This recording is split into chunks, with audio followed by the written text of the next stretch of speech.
बंधु, आज का यह सत्र प्रारंभ हो और हम सभी लोग परम पूज्य गुरुदेव के प्राप्त करें आशीर्वचन। उससे पूर्व चलते हैं गुरुदेव के चरणों में और करते हैं वंदन। सभी लोग हाथ जोड़ेंगे, मस्तक झुकाएंगे और मेरे साथ बोलेंगे, हे गुरुदेव नमोस्तु नमोस्तु नमोस्तु। संकट समाधान के आज इस सत्र में जहां जबलपुर का यह प्रवेश द्वार ही है और आज रविवार का दिन भी है, सबकी शंकाएं हैं, जिनका नंबर आ जाए भाग्यशाली है। प्रथम प्रश्न अपन आवाज दे रहे हैं, श्रेया मेहता अपने बीच में, वे अपना प्रश्न गुरु चरणों में करेंगी। दोनों मुनिराजों के चरणों में नमोस्तु नमोस्तु नमोस्तु। एलक महाराज जी के एलक जी छुल्लक जी के महाराज में इच्छामी इच्छामी। महाराज जी, मैं एक बेटी, एक बहू, एक बहन, एक भाभी के साथ साथ एक सीए भी हूँ। तो इतनी सारी अपनी जिम्मेदारियां निभाते निभाते कभी ऐसा होता है कि कोई जिम्मेदारी छूट जाती है और मन में बहुत ग्लानि और निराशा आती है कि मैं क्यों नहीं सब चीज़ें एक साथ मैनेज कर पा रही हूँ। ऐसी स्थिति में अपने मन को कैसे शांत करा जाए और कैसे और अच्छे से अपने समय को एक साथ मैनेज करा जाए। देखो, ये व्यथा तुम्हारी नहीं, बहुतों की। और ये बात सही है कि हर व्यक्ति को बहुआयामी कार्य करने पड़ते हैं, मल्टी डायमेंशनल एंगल से काम करना होता है। इसका एक बड़ा सीधा सा तरीका है कि जिस समय हमारे सामने जो काम हो, हम तन्मय होकर करें। जब हम एक बेटी के रूप में रहें, उस समय बेटी की भूमिका बनाएं।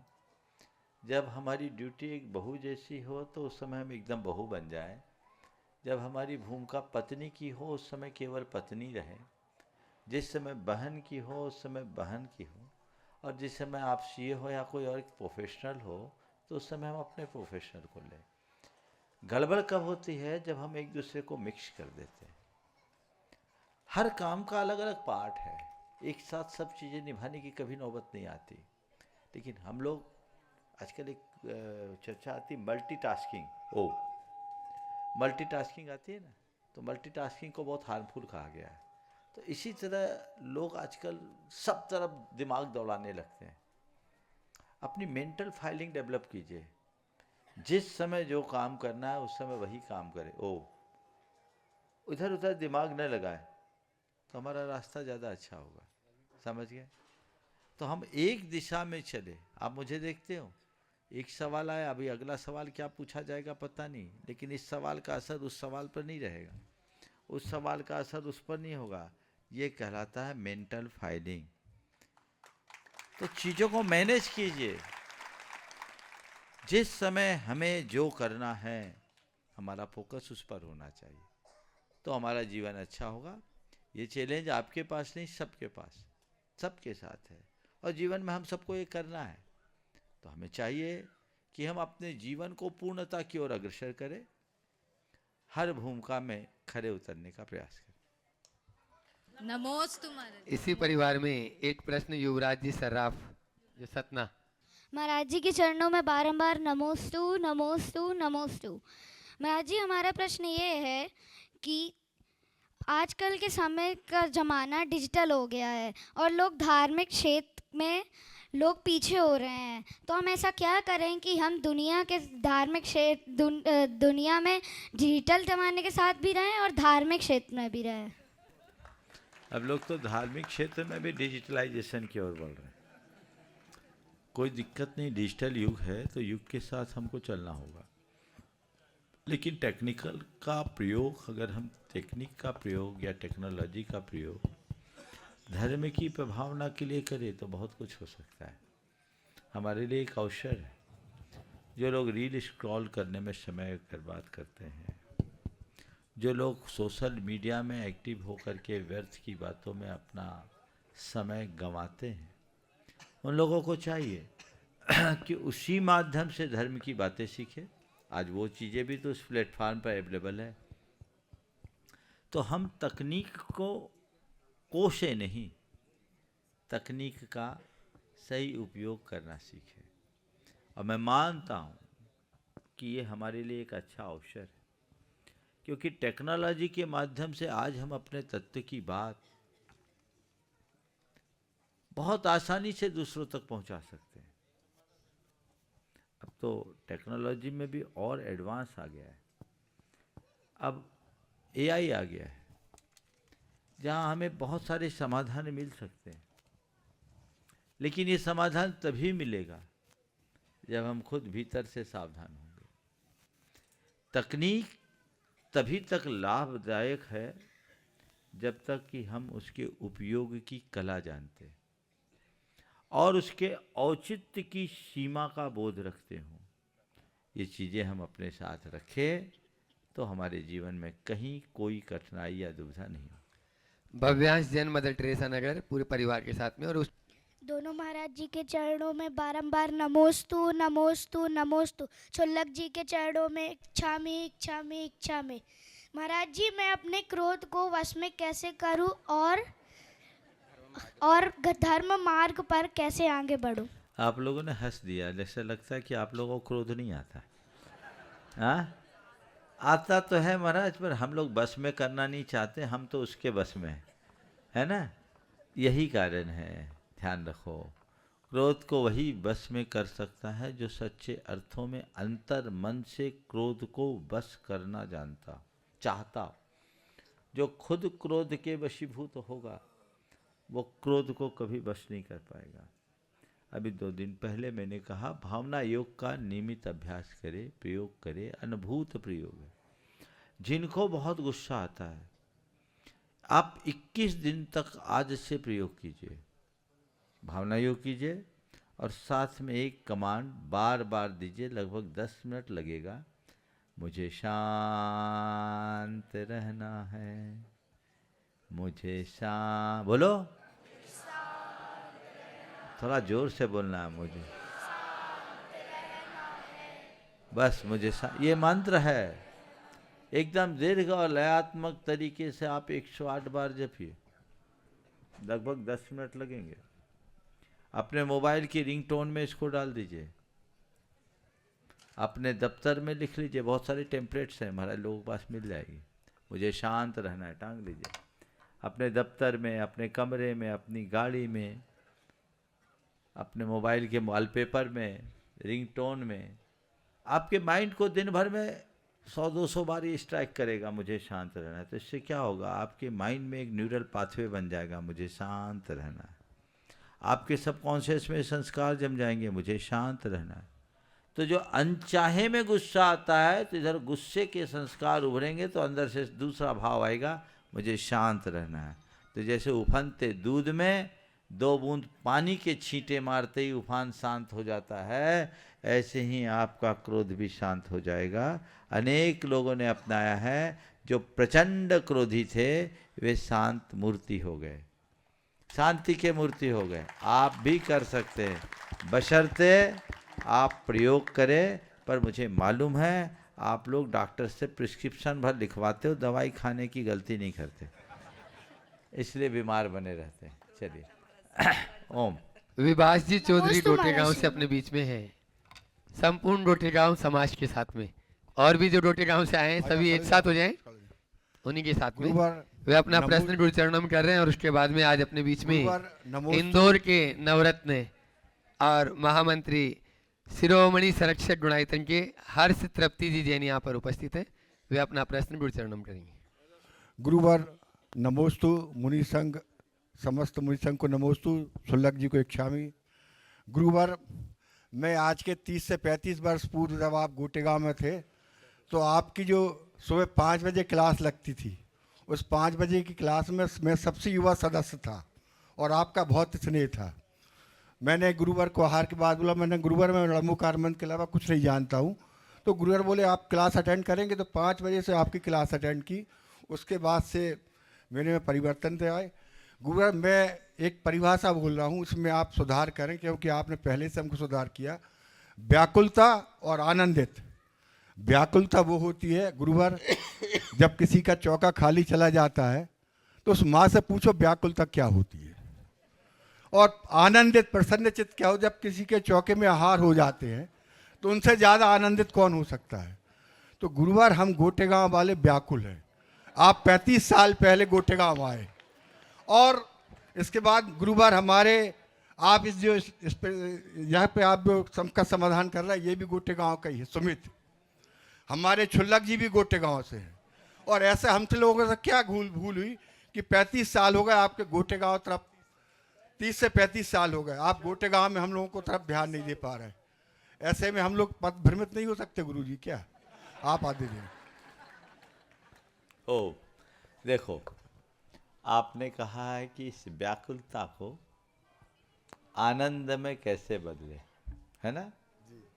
तो मैं उसका फार्मूला दे देता हूँ, झमेला ही खत्म हो जाएगा।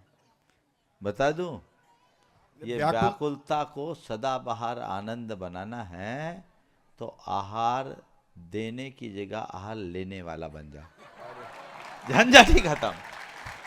गुरुजी फिर तो समस्या ही हल। गुरुजी बजाओ तो थोड़ा जोर से, बोलो सॉल्यूशन सही है कि नहीं? गुरुजी हम समाधान के लिए आए हैं, समाधान के लिए आए हैं। बताओ गुरुजी। ये सही समाधान है कि नहीं है? भैया देने का झमेला छोड़ो, लेने वाला बन जाओ, परमानेंट सॉल्यूशन। क्योंकि इसमें तो आज फिर एक बार मान लो हो भी गया निश्चित, इस बात के लिए तुम्हारी भावना वाजिब है, मैं उसे ठुकरा नहीं रहा हूं कि गोटेगांव को 30 साल हो गया है। हाँ छोटे थे ठीक है, लेकिन भाव तो बड़े हो गए ना, तो भाव भी बड़े होने चाहिए। निश्चित ये योग है, लेकिन फिर भी आप लोगों का भाग्य कभी कमज़ोर नहीं रहा। अभी 14-15 दिन महाराज जी रखेंगे कि नहीं रखेंगे? आचार्य महाराज रहे ना, तो क्या सोचते हो? फिर भी संयोग है, भावना भाव। कई बार ऐसा होता है भैया, तुम बुलाना चाहते हो, हम आना चाहते हैं, फिर भी नहीं आ पाते। इसी का नाम है अंतराय। समझ गए? अब इस अंतराय का जब निवारण होगा तो काम होगा। और एक सॉल्यूशन तुम लोगों को देता हूँ, व्याकुलता को हटा दो, उसकी जगह भावना शब्द को रख दो। आहार भी देने की व्याकुलता कभी मत करना, भावना करना। व्याकुलता में दुख होता है, क्षोभ होता है, भावना कभी विचलित नहीं करती। हर व्यक्ति को हमेशा भावना रखनी चाहिए, और उत्तमोत्तम उत्कृष्टतम भावना रखो, विकल्प रंच मात्र मत करो। ये मैं इसलिए कह रहा हूं कि भावना मात्र से आप वो लाभ प्राप्त कर सकते हैं जो सामने वाला देकर नहीं कर पाता है। हमारे यहाँ शास्त्रों में कृतकारिता अनुमोदन कहा ना, भगवान ऋषभ देव के अतीत को पकड़ो, कुक्कुट और मरकट पर्याय में उनने वो प्राप्त कर लिया था जो साक्षात देने वालों ने नहीं किया था। श्रीमती वज्रझंग का जी, जो देख साक्षात देखकर जिसने पाया वही उनने अनुमोदना करके पाया। इसको बोलते भावना। व्याकुलता तो विभास नीचे गिरा देगी, इसलिए कभी व्याकुलता मत करना। अगर गुरुजनों से कुछ सीखे हो तो भावना में कमी मत रखना, और व्याकुलता रंच मात नहीं रखना, जीवन में आनंद आएगा। भावना तो महाराज जी 35 साल से बस भागते रहो, भावना भावनाशिनी। हर्ष तृप्ति जी जैन इंदौर, गुणायतन जी शिरोमणि संरक्षक वे अपना प्रश्न गुरु चरणों में डाले। उसके बाद में आज जिनके जीवन का एक नया दिन भी है, सतीश जी चावल वाले सहपुरा बिटोनी ट्रस्टी हैं गुणायतन के। गुरुदेव के चरणों में बारंबार तीनों भाइयों के नमोस्तु साथ में। नमोस्तु नमोस्तु, मुनि संग नमोस्तु नमोस्तु। गुरुदेव, 4 कषाय है, हिंसा, चोरी, हिंसा, झूठ, क्रोध, हिंसा, मान, माया, हाँ, लोभ। हाँ बोलो। क्रोध, हाँ। मान, माया, लोभ। सॉरी, हाँ, हाँ। क्रोध, मान, माया, लोभ। तो गुरुदेव 90% लोगों जिनके पास माया होती, मेरा माया का मतलब धन से है, तो ये चारों चीज ऑटोमेटिक सबके साथ हो जाती है। तो ऐसा क्या करें कि माया भी साथ रहे, क्योंकि माया के बिना इस संसार में कुछ नहीं है।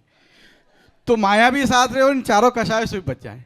गुरुदेव शंका का समाधान करें। माया रखो, मोह मत रखो, बच जाओगे। मोह माया खतरनाक है, माया खतरनाक नहीं। माया तो चक्रवर्तियों के पास भी होती है, अपनी माया कुछ नहीं है। आज के जितने बड़े सेठियाँ हैं ना, उनके पास चक्रवर्ती के चपरासी बराबर भी माया नहीं होगी।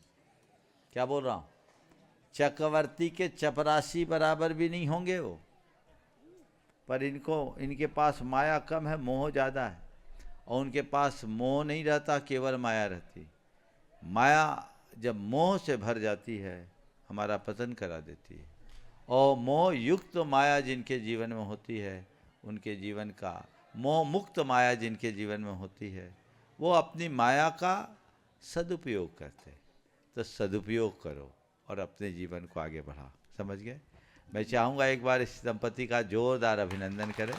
बंधुओं, हमारी समाज का एक उभरता युवा और इंदौर चातुर्मास में इन्होंने बहुत उत्तम भूमिका निभाई, चातुर्मास के महामंत्री और नवरत्न के रूप में, और आज भी लगे हैं। एक बार पुनः इनका जोरदार अभिनंदन। नमोस्तु नमोस्तु नमोस्तु गुरुदेव। सतीश जी चावल वाले सहपुरा बिटोनी। हम परसों तक तो पूर्ण रूप से अस्वस्थ थे कि महाराज श्री का बिहार कटंगी के साथ सहपुरा की ओर होगा, सहपुरा से गोटे गांव, ये सब हम लोगों को पहले से ये धारणा थी। लेकिन मालूम नहीं कटंगी के आहार में ऐसी क्या व्यवस्था हो गई कि हम उस पुण्य से वंचित हो गए और आज जबलपुर की ओर ये बिहार चल रहा है। हम तो अभी भी ये प्रयास करेंगे कि हमको अभी भी जबलपुर से ना जाके पहले सहपुरा मिल जाए और गोटे गांव, फिर तो इतना बड़ा जबलपुर हो सकता है कि वहां जाके हम लोग घूम जाएं। देखो भाई, अब कटंगी नाम है इसलिए नहीं मत सोच लो कि कटंगी के कारण कट गया। कटंगी तो किसी को काटता नहीं, कटंगी तो रसगुल्ला खिलाकर सबको मुंह मीठा करता। इसलिए कटंगी को मत कोसो। निश्चित कहीं ना कहीं कोई ना कोई तो कमी है, पर भावना रखो। मैं तो ये मानता हूँ, सुनो, हम लोगों के पुण्य में कोई कहीं ना कहीं मैंने क्षीणता बोला आ है, गई। मैं तो बोल रहा हूँ ना, हम तुम्हारे यहाँ नहीं आ सकेंगे।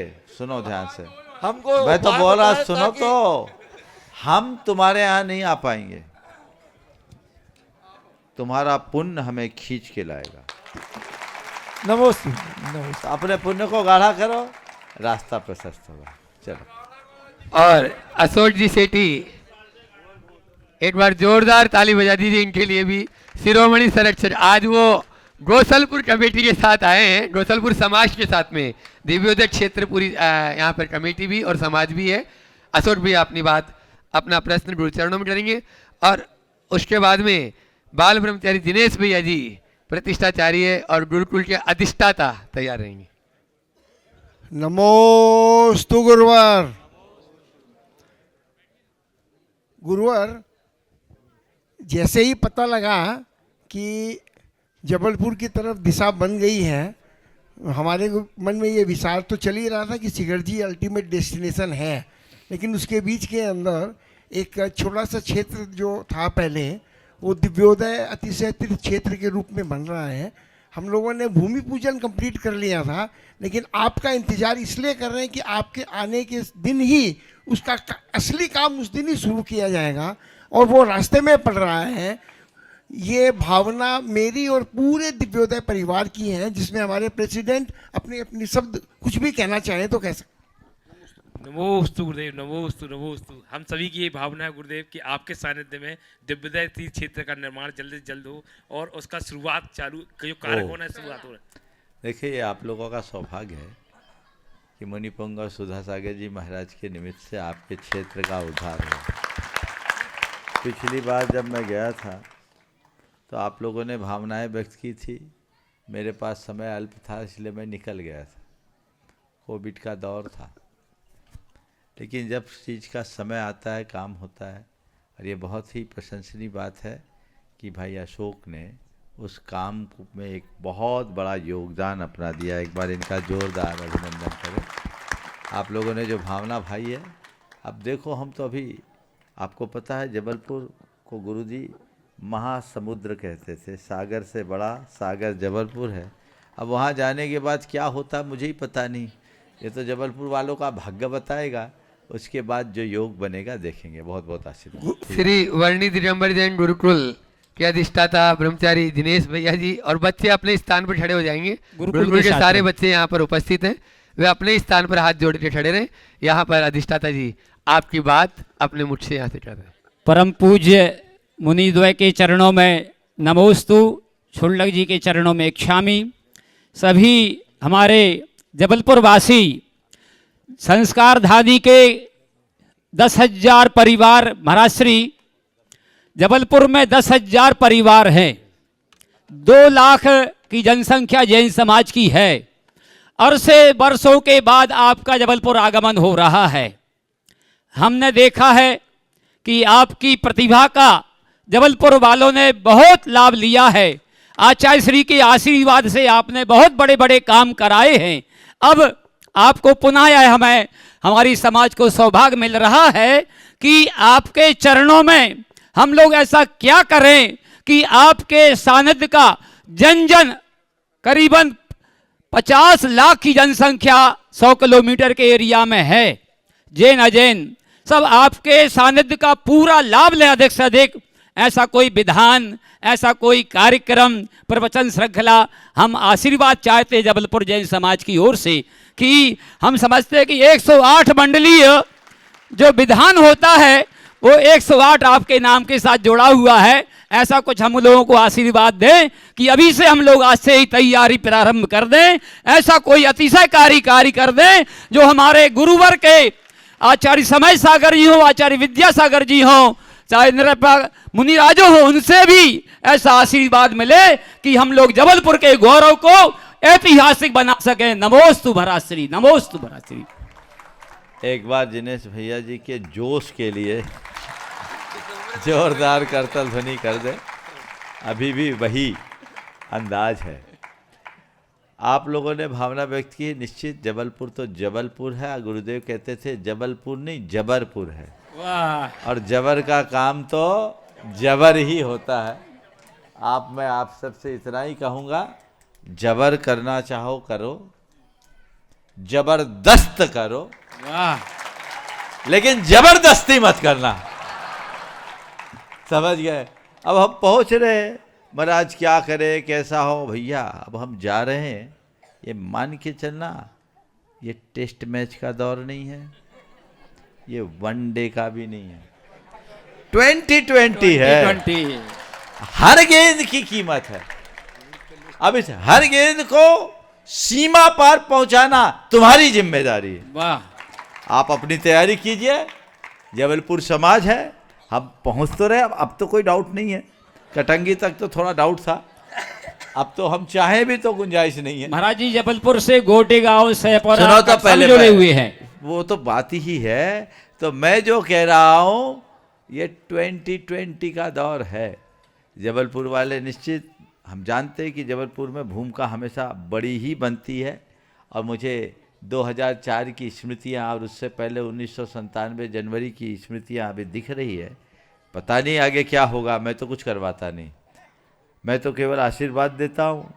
करना आपको है, करवाना आपको है। मैं देखूंगा, मुझे समझ में आएगा कि ये काम करने लायक है, ये लोग कर सकते हैं, तो मैं दे दूंगा आशीर्वाद। मुझे क्या करना है, मुझे तो केवल बैठना है। लेकिन समाज अपना उत्साह बना कर रखे, और आपका उत्साह का अंदाज तो घुसते ही दिख जाएगा।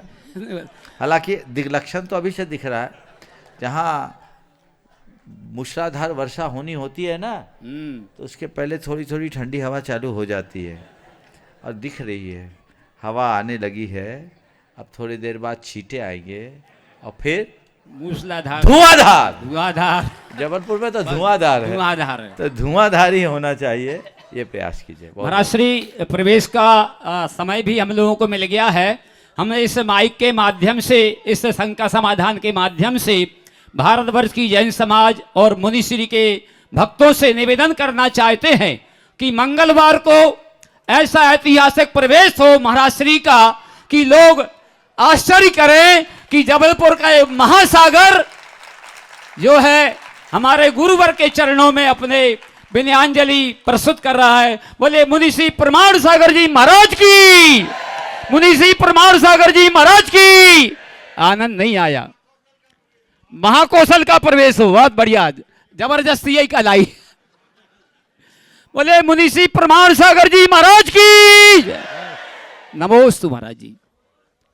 और बुला रहा हूं आज अपने बीच में इस सत्र में यहाँ माँ सरस्वती की सेवा में निरत रहने वाले विद्वतजन भी यहाँ पर उपस्थित हैं।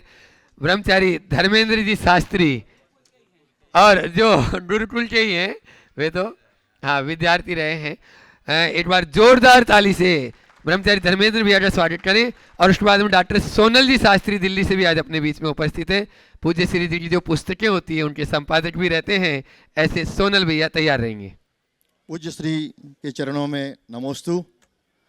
और इस जबलपुर की धरती को कोटि कोटि नमन करता हूँ, क्योंकि महाराज श्री मैं अपने लिए अपने जीवन में इसको मातृभूमि मानता हूँ।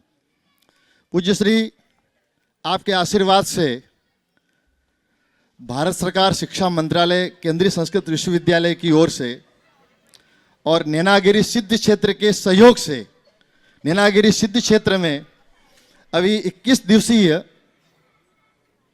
जो अभी बहुत देर से चर्चा चल रही अनेक प्रकार की, उन सब का आधार प्राकृत भाषा है।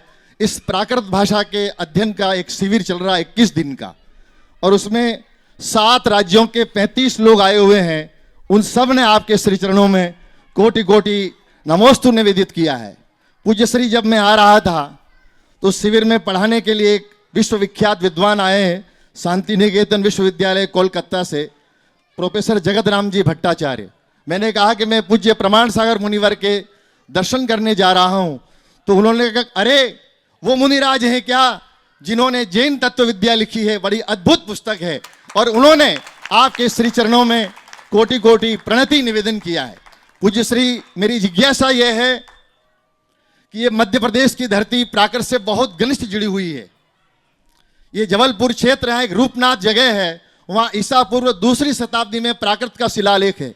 सागर वहाँ एक ईसा पूर्व 2री शताब्दी का सिक्का मिला है, उसमें धम्म पालस एक ऐसा लिखा हुआ है। ऐसे अनेक ऐतिहासिक तथ्यों से ये मध्य भारत प्राकृत से जुड़ा हुआ है और जैन संस्कृति और भारतीय संस्कृति का अभिन्न अंग है, और भारत सरकार ने इसके लिए क्लासिकल लैंग्वेज का दर्जा दिया है। लेकिन अभी अगर जबलपुर समाज ही सरकार शासन से निवेदन करे कि इसके उन्नति के लिए क्या हो सकता है, तो पूज्य श्री मध्य भारत और जबलपुर की जनता कैसे उत्साहित होकर शासन को निवेदन करे कि जिसके उसके विकास के लिए और ऊंचाइयां प्राप्त हो, ऐसे उपाय इन सबको बताने की अनुकंपा करें मुनिवर। पहले तो मैं चाहूँगा एक बार इन दोनों का जोरदार अभिनंदन कर दें। डॉक्टर धर्मेंद्र जी जिन्होंने अपना अध्ययन काल गुरुकुल में बिताया और आज हमारे समाज के एक शीर्षस्थ विद्वान के रूप में स्थापित है। ये राष्ट्रीय संस्कृत संस्थान के प्राध्यापक पद पर केंद्रीय संस्कृत विश्वविद्यालय में अपना दायित्व निभा रहे हैं। और उनके साथ डॉक्टर सोनल जी हैं, ये भी जैन जगत के एक मूर्धन्य मनीषी विद्वानों में से एक हैं। आज भी ये इन दोनों के माध्यम से जैन धर्म और संस्कृति की अपूर्व सेवा हो रही है। सोनल भाई तो हमारे पुस्तकों के संपादन में अपनी महती भूमिका निभा रहे हैं पिछले लगभग 20 वर्षों से। एक बार इन सब का अभिनंदन करें। आपने जो सवाल किया ये सवाल नहीं है, मैं समझता हूँ ये अंतस की पुकार। मैं आप सबसे एक बात कहना चाहता हूँ, भाषा में संस्कृति का प्रवाह होता है। जब तक हमारी भाषा सुरक्षित है तभी तक हमारी संस्कृति सुरक्षित होगी। जैनों की मूल भाषा प्राकृत है और ऐसा कोई जैन नहीं जो प्राकृत भाषा का प्रयोग नहीं करता हो, क्योंकि हम सब नमोकार मंत्र को जपते हैं कि नहीं जपते हैं? नमोकार मंत्र कौन सी भाषा में, कौन सी भाषा में है? थोड़ा जोर से बोलो। तो प्राकृत हमारा मूल मंत्र है, तो प्राकृत के प्रति हमारी रुचि होनी ही चाहिए।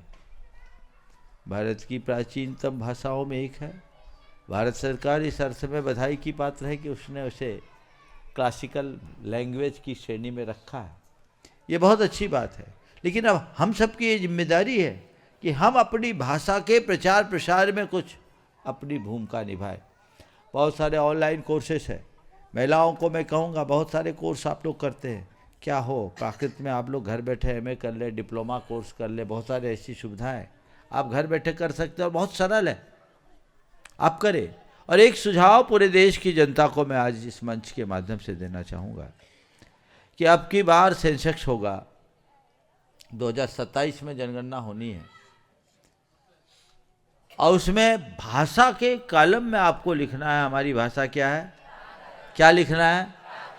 इससे देश भर में एक संदेश जाएगा कि इतने लोग प्राकृत भाषा को अपनी भाषा मानते हैं, और आपके द्वारा ऐसा टिक लगाए जाने पर सरकार के द्वारा प्राकृत भाषा के प्रोत्साहन के लिए उपक्रम चलाया जा सकेगा। ये प्रयास और पुरुषार्थ सभी को करना चाहिए। बहुत बहुत डॉक्टर सोनल जी शास्त्री वे अपना संकल्प अपनी बात कर रहे हैं। उसके बाद तैयार रहेंगे श्रीमती सीमा जी जैन, अभय गमछा भंडारी, जबलपुर।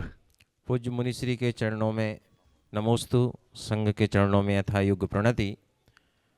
पूज्य मुनिश्री, जितने लोग भी अंथव करते हैं वो सब लोग प्राकृत बोलते हैं। अगर आप अंथव करते हैं तो प्राकृत का सेवन करते हैं और प्राकृत के माध्यम से करते हैं। ये अंथव शब्द प्राकृत का ही है। बिल्कुल बिल्कुल। और जितने लोग अपने मेहमान को पाहुन कहते हैं वो लोग भी प्राकृत का प्रयोग करते हैं। तो ऐसा मत सोचिएगा कि प्राकृत बहुत कठिन है या कहीं दूर से है। मैं तो पूज्य मुनिश्री के चरणों में एक ही भावना प्रेषित कर रहा हूँ कि आपके इस प्रवास में संस्कार धानी प्राकृत धानी के नाम से जानी जाने लगे। ऐसा कोई उपक्रम इस जबलपुर नगरी में हो, संस्कार धानी में हो, कि प्राकृत धानी के नाम से और इसे एक नई पहचान मिले और प्राकृत के संरक्षण, संवर्धन और विकास की दिशा में ऐसा हमारे समाज और आपके आशीर्वाद से ऐसा उपक्रम हो। नमोस्तु महाराज। बहुत सुंदर, अच्छा भाव आपने रखा है। एक बार इनकी भावनाओं का स्वागत करें। जबलपुर जाने के बाद देखते हैं क्या होता है। सीमा जी जैन, अभय गमछा भंडार उपस्थित है। गुरुजी के चरणों में बारंबार नमोस्तु, छुल्लक जी के चरणों में इच्छामि। गुरुजी, बच्चों के उज्जवल भविष्य के लिए माता पिता को कौन सी प्रार्थना, साधना या जीवन शैली अपनानी चाहिए जिससे बच्चों में आत्मविश्वास, अनुशासन और सकारात्मक सोच विकसित की जा सके? उन्हें भावना योग करना चाहिए और बच्चों को भावना योग करने के लिए प्रोत्साहित करना चाहिए। नमोस्तु गुरुजी। मनीषा जी पनागर, हेमा मोदी अपने पूरे परिवार के साथ में। गुरुदेव के चरणों में कोटि सा नमोस्तु, दुई मुनिराजों के चरणों में नमोस्तु, छुल्लक जी के चरणों में इच्छामि इच्छामि। लो बेटा। मदाश्री, मेरा प्रश्न ये है, नमोस्तु मदाश्री, मेरा प्रश्न ये है कि हम देव शास्त्र गुरु की विनय कैसे करें? देव शास्त्र गुरु की विनय कैसे करें? उनकी भाव भक्ति से पूजा करो, समझ गए? नमोकार जपो, रोज भगवान के दर्शन करो, शास्त्र को पढ़ो या सुनो, शास्त्र को नमन करो, उसको कभी अपने नाभि से नीचे न रहने दो। गुरुओं के सामने उनकी बात मानो, उनके पीछे चलो, उनके सामने धक्का मुक्की ना करो, समझ गए? चलो जल्दी बोलो और हिमांशु जी हो तो देख ले, नहीं तो उसके बाद में तैयार रहेंगे ब्रह्मचारिणी विनीता दीदी कटनी। महाराष्ट्री, मेरा प्रश्न ये है कि समूह शरण में क्या होता है? समूह शरण में भगवान होते हैं और सबको शरण मिलती है, छोटा बड़ा सब बराबर हो जाता है, समझ गए? चलो अच्छा, मनीषा जी पनागर आप करें और उसके बाद में विनीता दीदी कटंगी तैयार रहेंगे। खड़े पहले उनको। हाँ, आप दुर्लभ गुरु मुख से वचन, दुर्लभ गुरु मुस्कान, दुर्लभ गुरु आशीष है, दुर्लभ गुरु से ज्ञान। नमोस्तु गुरुदेव दोनों महाराज जी को नमोस्तु। और जितने भी सवाल तो करो। महाराज जी, मेरा क्वेश्चन है कि कर्म अच्छा करो तो फल अच्छा मिलता है, ये तो पता ही है, पर भाग्य में जो लिखा रहता है वही होता है। तो ऐसा कौन सा कर्म करें कि भाग्य बदल जाए? भाग्य को बदलना हमारे हाथ में नहीं है, पर भाग्य से जो मिला वो स्वीकारना हमारे हाथ में है। इसलिए जो भाग्य से मिला उसे स्वीकार लो, बदलने की झंझट ही खत्म हो जाएगी। नमोस्तु महाराज। महाराज श्री के चरणों में नमोस्तु, छुल्लक जी के चरणों में इच्छामि इच्छामि। महाराज श्री, मेरा प्रश्न ये है कि कृषि करने से हिंसा होती है। जब से मैंने कृषि करना चालू किया है, मेरे अंदर से जीवों के प्रति दया के भाव कम हो रहे हैं। ऐसा क्या करें महाराज श्री की कृषि भी करते रहे और हिंसा भी ना हो? ये तो बड़ा विचित्र सवाल है। कृषि करने वालों के हृदय में दया बढ़ती है, घटती नहीं, बशर्ते वह पारंपरिक तरीके से कृषि कर्म करें। हमारे ऋषभ देव और अन्य तीर्थंकरों ने हमें यही संदेश दिया है, कृषि करो या ऋषि बनो। षड्विध आर्य कर्म कहलाए, जो अर्थोपार्जन के कर्म हैं, उसमें असी मसी कृषि विद्या वाणिज्य और शिल्प अर्थोपार्जन कर्माणि षट अपने जीविका के निर्वाह के लिए 6 कर्म बताए। इसे आर्य कर्म की संज्ञा दी गई। इसलिए कृषि कर्म में हिंसा नहीं होती। यत्किंचित खेती में हिंसा होती है, पर वो आरंभी हिंसा मानी जाती है। हिंसा का होना और हिंसा का करना, इसमें बड़ा अंतर है। लेकिन खेती में हिंसा और हिंसा की खेती, इसका अंतर समझना। अगर आप कृषि करने में कीटनाशकों का प्रयोग करते हैं, रासायनिक खादों का प्रयोग करते हैं, तो आप हिंसा कर रहे हैं। और परंपरागत तरीके से कृषि करते हैं, तो आप एक सत्कर्म कर रहे हैं। अनाज उत्पादन नहीं होगा तो लोग खाएंगे क्या? कर्म भूमि तो कर्म करने की भूमि है। इसलिए सभी कृषक बंधुओं से मैं कहता हूँ, कीटनाशकों का प्रयोग बंद करो। ये महान हिंसा है। आप खेतों में जो कीटनाशक डाल रहे हैं, असंख्य कीड़ों को मार करके आप फसल उगा रहे हैं। एक दो नहीं, जो खेती करते हो इस बात को अच्छे तरीके से जानते हैं। और उसका दुष्प्रभाव क्या है? अनाज पर दुष्प्रभाव पड़ रहा है। कीटों का तो रेजिस्टेंस भी बढ़ता जा रहा है। आप जितनी हाई पावर की दवाइयाँ छिड़कते हैं, उतने नए कीड़े पैदा हो जाते हो रहे हैं। फसल को जितना नुकसान होना होगा, मैं सभी कृषक भाइयों से कहूँगा, क्योंकि आप जितने लोग बैठे हैं इस क्षेत्र में, सब खेती के बैकग्राउंड से जुड़े हुए हैं। तुम्हारे द्वारा बोया गया केवल बीज नहीं फलता, तुम्हारा पुण्य फलता है। अपने पुण्य पर भरोसा रखो। बिरसा में एक सज्जन थे, आज भी हैं। उनकी करीब 200 एकड़ की खेती, और उन्होंने बताया, महाराज मैंने एक दाना रसायन और एक दाना कीटनाशक नहीं डाला। वो क्या करते हैं? बोले बीज बोने के पहले मैं महावीर जी जाता हूँ और वहाँ के अखंड ज्योति का घी लेके आता हूँ, और जितना घी लाता हूँ उससे 10 गुना घी चढ़ाता हूँ। अखंड ज्योति का घी लाता हूँ, अपने बीजों में मिलाता हूँ और बो देता हूँ, और पूरे इलाके में सबसे अच्छी फसल काटता हूँ। पुण्य फलता है, केवल बीज नहीं फलता। आप अनुभव करके देख लीजिए, जब भी प्रकृति का संतुलन होता है, जितना नुकसान होता है कि नहीं होता है? क्यों मारने का काम कर रहे हो? भूखे रह जाना अच्छा है, लेकिन हिंसा के मूल्य पर चुपड़ी रोटी खाना अच्छा नहीं है। इससे बचिए, मुक्त हो जाइए, पारंपरिक खेती कीजिए। आज भारत सरकार भी इसे प्रोत्साहित कर रही। अभी मुझे बताया गया रास्ते में कि मंडी है, मटर वाली मंडी क्रॉस करके आया। बोले महाराज आज संडे है, आज इस मंडी में केवल ऑर्गेनिक सब्जियां आती हैं। ये यहाँ के जिला कलेक्टर ने सुनिश्चित किया। सही है ये बात? है ना? ये क्यों लोग प्रोत्साहन दे रहे हैं? और ये जो कीटनाशक तो जहर है। आप अपने लिए, अपनी पीढ़ियों के लिए जहर उगा रहे हैं। माँ के पेट में डीटीटी की मात्रा आने लगी है। आज कैंसर जैसी जानलेवा बीमारियाँ क्यों आ रही है? चाहे कैंसर हो, चाहे आपके लिवर सोरियासिस हो, या किडनी की प्रॉब्लम हो, ये सारी बीमारियों का एक बड़ा कारण है कि आप जहर खा रहे, रसायन युक्त भोजन खा रहे। इसलिए इसको बंद करना चाहिए।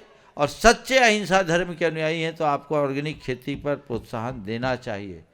हो सकता है 2-3 साल आपको थोड़ी कठिनाई हो, एक साथ आप नहीं कर सकते, तो आप अपनी खेती के 20-20% खेती को हर साल बदलना शुरू करो, तो 5 साल में आप पूरी तरह रसायन मुक्त हो जाओगे।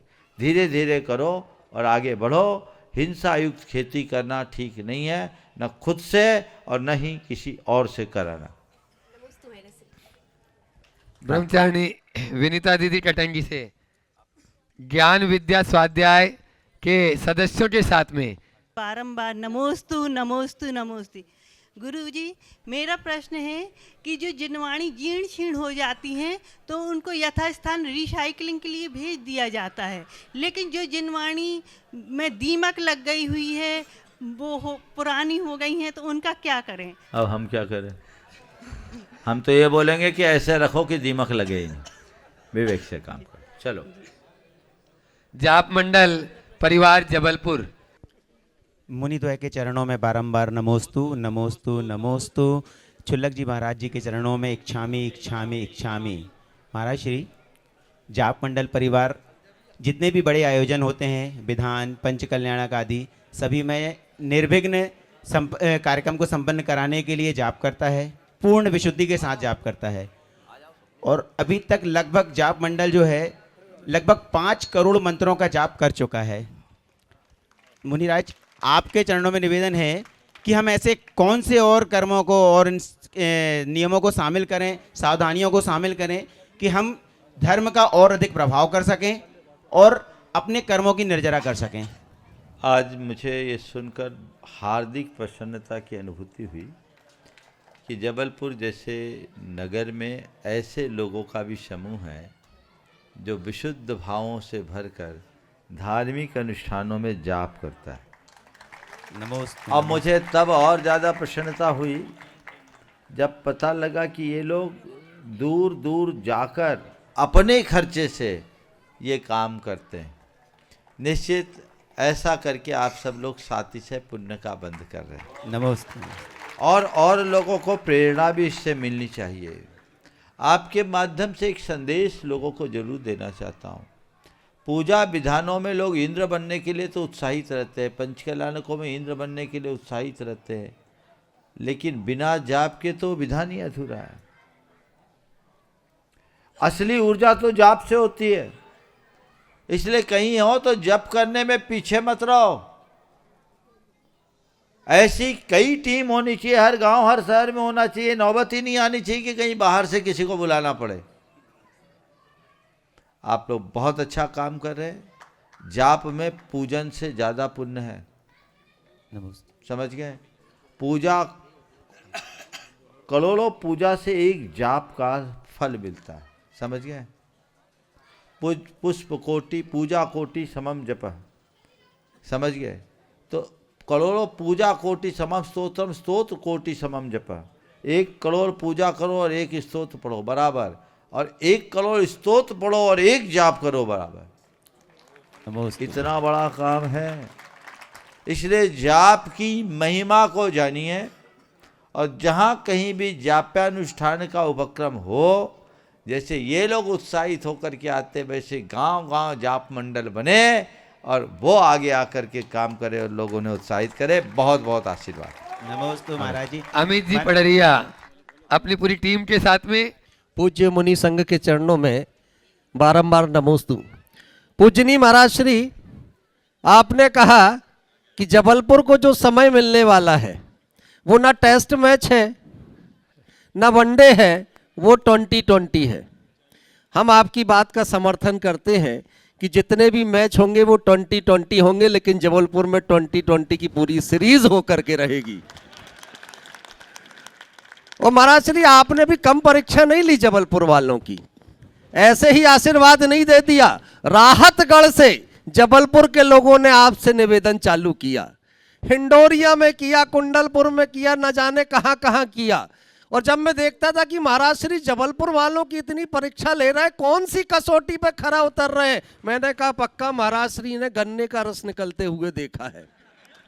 और उन्होंने गन्ने की रस की वो चखरी जिस पर गन्ना डाला जाता है उसको आज कसौटी बना लिया है। तो पहली बार जबलपुर के लोगों की भक्ति की प्रेम अगर परीक्षा महाराज श्री ने की तो हिंडोरिया में की। जैसे गन्ना पहली बार चखरी में जाता है उसका रस निकलता है, वैसे ही महाराज श्री ने हिंडोरिया में पहली बार जबलपुर के लोगों की भक्ति को देखा और उसके निकले हुए भक्ति रस को देखा तो थोड़ा थोड़ा आशीर्वाद दे दिया। फिर जब महाराज श्री कुंडलपुर निकले तो जैसे गन्ने के रस वाला उस रस निकले हुए गन्ने को सूखा देख करके भी मोड़ के दोबारा चखरी में डाल देता है, वैसा ही महाराज श्री ने कुंडलपुर में जबलपुर के लोगों की दोबारा परीक्षा कर ली। लेकिन दोबारा भी जो रस निकला इतना शानदार निकला कि महाराज श्री समझ गए कि जबलपुर वालों की भक्ति में कमी नहीं है। तो फिर 50% संभावनाओं में बदल दिया।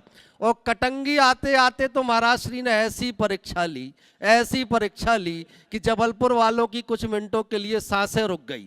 महाराज श्री ने संकेत दिया कि अब ये कारवा पाटन जाएगा, सहबरा जाएगा, गोटे गांव जाएगा, उसके बाद विचार किया जाएगा। हमने कहा ये पक्का गन्ने के रस निकालने की विधि जानते हैं कि गन्ना कितना भी सूख जाए उसमें पानी के 3-4 छींटे मारो और उसको एक बार फिर चक्री में डालो, अगर रस निकल गया तो ये गन्ना भी सही है और इसका रस भी सही है। तो कटंगी में एक बार फिर महाराज श्री ने परीक्षा जबलपुर वालों की। लेकिन महाराज श्री जी, मुझे क्षण याद है, शंका समाधान के पहले आप कह रहे थे कि देखो क्या होता है, हफ्ते 10 दिन बाद आते हैं, और शंका समाधान के बाद आपने आकर के कह दिया कि अब आशीर्वाद है, अब तैयारी करो, 13 तारीख को मुनिवर प्रमाण सागर जी जबलपुर आने वाले हैं। अब महाराज श्री, कल संस्कार धानी जबलपुर के लोगों ने पूरे शहर की एक बैठक की, हर मंदिर समिति के लोग आए।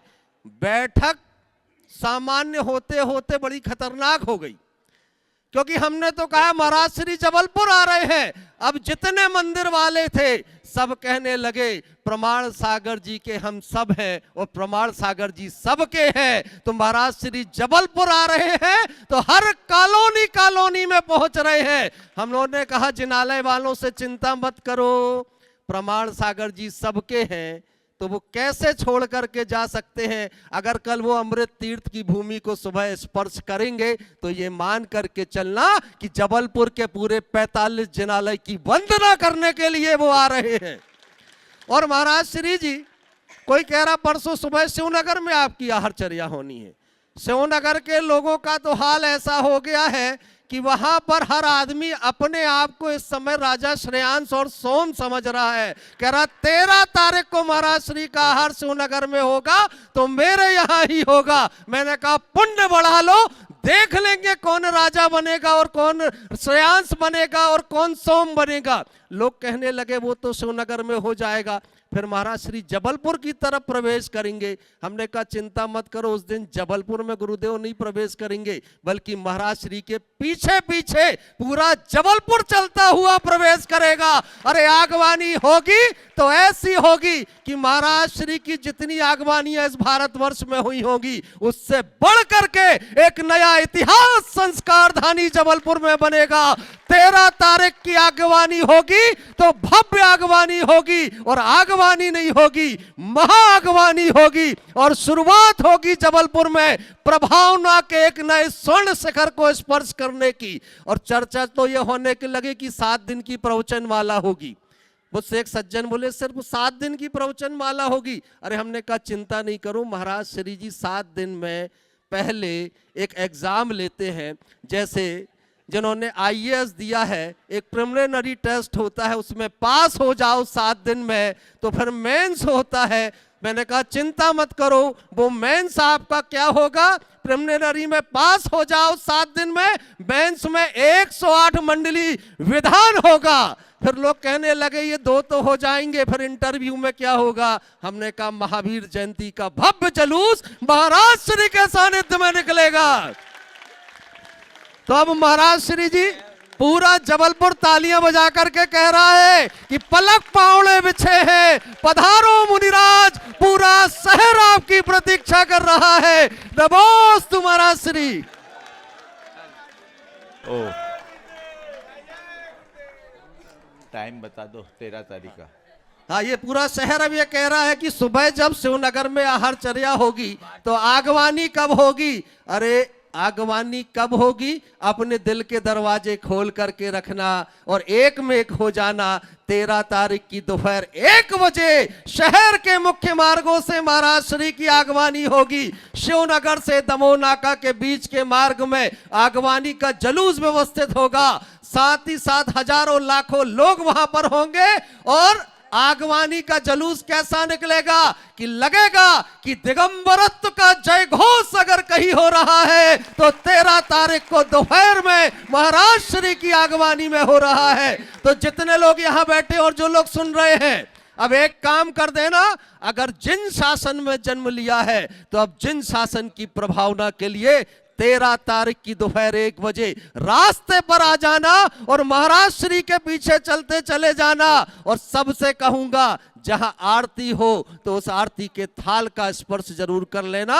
13 तारीख का दिन महाअगवानी का है। हर हाथ में आरती का थाल हो, हर मस्तक श्रद्धा से झुका हो और हर कदम चले तो महाराज श्री के पीछे आगवानी के लिए चले। नमोस्तु महाराज श्री।